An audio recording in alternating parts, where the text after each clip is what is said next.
Yes ma'am, pupunta po kami. Actually, sa Lunes po, September 8, meron po kaming hearing din sa Senado Senate. po. Mm-mm. Okay? September 9, meron din po kami sa House of Representatives.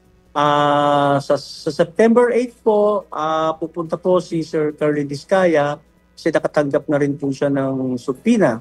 So Mm-mm. nag-usap po kami kagabi, ang sabi niya, samahan ko siya sa Senado. Mm-mm. Ganun din po sa House of Representatives. And together po sina Mama Sara Diskaya, pupunta na po sila nung una pa sa Senado po. Yes. So, sa Senate nagpunta, parang dun po sa Congress ata hindi nakapunta no? Pero this time, mag-a-attend na po.